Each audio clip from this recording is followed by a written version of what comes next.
say there is no true believer like a convert, and there's also no fraud like a grandstander.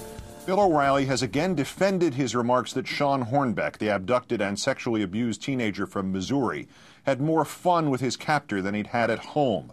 And now in our third story in the countdown, as so often happens with those who wander into the ethical garbage dump that is O'Reilly, Oprah Winfrey has been dragged into O'Reilly's scandal by dint of what she did not ask him when he appeared on her show about child molesters.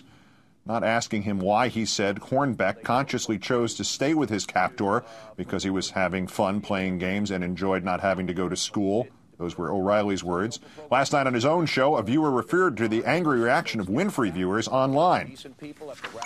They say you owe Shawn Hornbeck an apology for insinuating he wanted to stay with his abductor. What say you? Well, Heather, I say the far-left loons who took my analysis out of context are despicable. These people haven't done a single thing to protect kids from danger in this country. Our reporting on the Hornbeck case has been dead on accurate. You do not report, Mr. O'Reilly. You decide. And you decided on a hunch born somewhere in your unhappy soul that a kidnapped teenager preferred being raped and tortured to living at home. Or maybe this is a tape of some other man named Bill O'Reilly.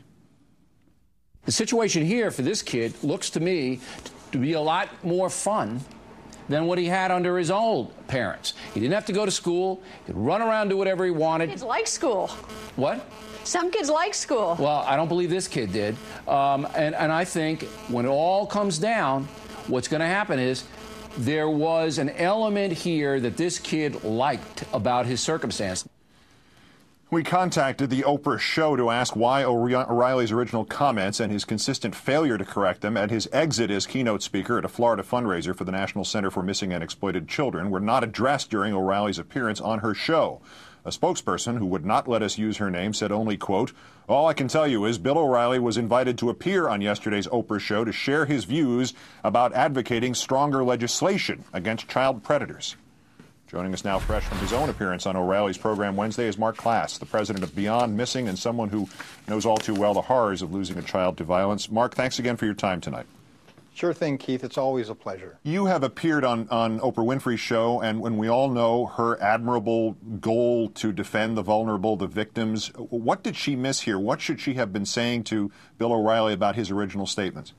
Well, I suspect that there was probably some kind of a backroom deal that was contingent upon Mr. O'Reilly appearing on the show. But I think what she should have done is she should have educated Mr. O'Reilly and the viewing public on the need to protect child victims.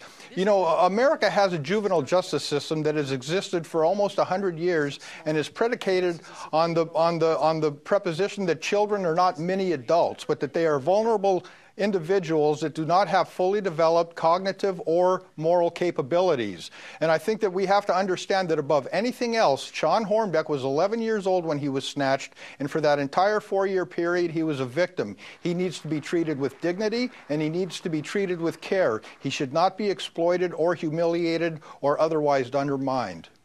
Bill O'Reilly started all this by claiming, as we heard there, based simply on the fact that Shawn Hornbeck did not escape, that he must have preferred life in captivity to life at home because it was fun, because we heard it. We don't have to hear it again. He doesn't say any of that anymore, but he's now pushing a simplistic remedy. Kids need to know their parents always will want them back. Is the common thread in this, is the point that he still hasn't figured out, is that he's still putting the onus on the children for horrors visited upon them rather than entirely on the adults? And, you know, we've fallen into that trap in this country.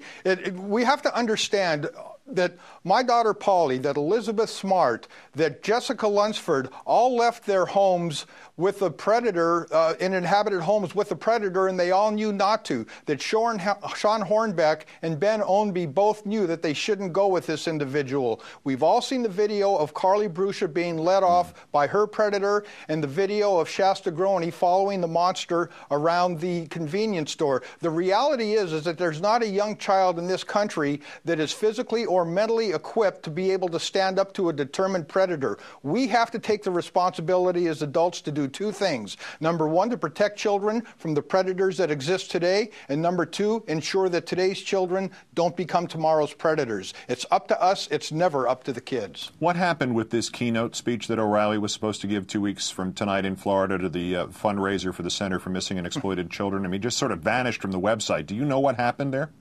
Well, I think that, Mr. O'Reilly is going to say and do what he has to do. He's a provocative individual, and he's got a large audience. On the other hand, the National Center for Missing and Exploited Children should always be standing up for the rights of the children. And to know that Mr. O'Reilly had said those things, but to continue to allow him to be the keynote speaker until they buckled, probably under pressure from your show, I think is unconscionable. And, you have to remember, this is the same organization, the very same organization that in the aftermath of the Mark Foley scandal in last October are the only entity on the face of the earth that continued to defend his right to do what he did.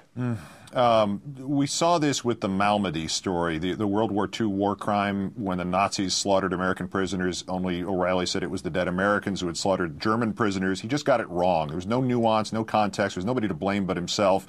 And it all could have gone away if he just said, now a correction.